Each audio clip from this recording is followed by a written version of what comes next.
umushoferi yiswe Umurame nyuma yo gusimbuka urufu benshi bari bamaze kwemeza kuko ibyabaye biteye ubwoba. Mu mujyi wa Kigali habera impanuka ikomeye cyane, aho imodoka icitse feri ikagwa kuri dina neza ikitura hejuru ya shoferi mu karere ka Gasabo mu murenge wa Jabana ahazwi nka Gihogwe mu muhanda uzamuka ujya mu Gashyushya urenza ahaparika imodoka ziva Nyacyonga zerekeza Nyabugogo. Habera impanuka ikomeye cyane ubwo imodoka itwara amazi izwi nka Water Van ifite plaque ya RAB 498D yaburaga feri maze ikagunga dina ifite plaque RAE 587T.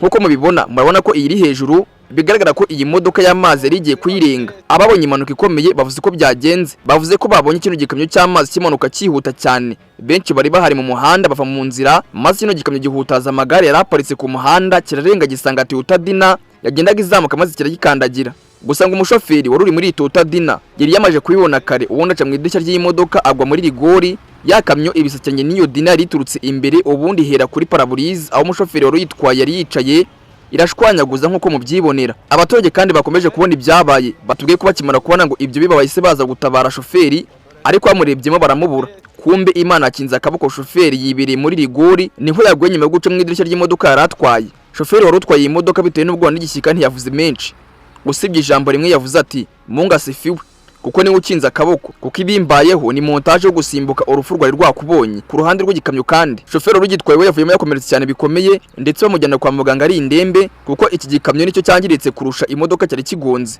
Ibi byatewe n'uburemere bwa tanka cyari kiyikuriye nawo cyagiye kigonga, byatumye cyangirika bikomeye cyane nkuko mubyibonera imbere yanyu. Kino gikamyo kandi cyangiritse mbere aho benshi bakunze kwita ku kizuru cy'imodoka, ndetse na tanka cyari kiyikurira shwanyuka. Ibice byacyo hafi ya byose biratandukana nkuko mubibona.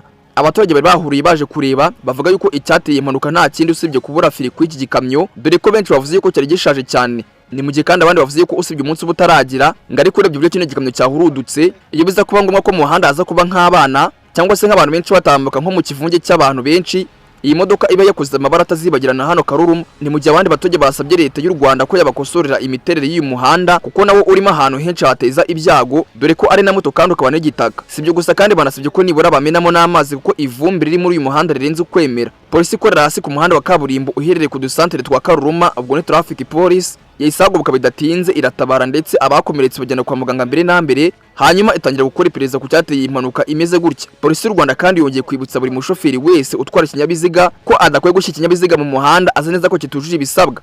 Sibyo gusa kandi bibutsa kujya basuzumisha ibinyabiziga byabo buri mezi 6 kugira ngo bigumane ubuziranenge bwabyo, bityo bigabanye impanuka za hato na hato zituruka ku binyabiziga bituje ubuziranenge cyangwa se byangiritse bakanga kubisana. Ngaye ngo ukorera ibingibi byabereye mu ntara y'umujyi wa Kigali mu karere ka Gasabo mu murenge wa Jabana ahazwi nka Gihogwe. Mbabwira ni n'isoko y'amakuru nawo nge bagezagaho nitwa Mwinyabari Obedi kama kawaida.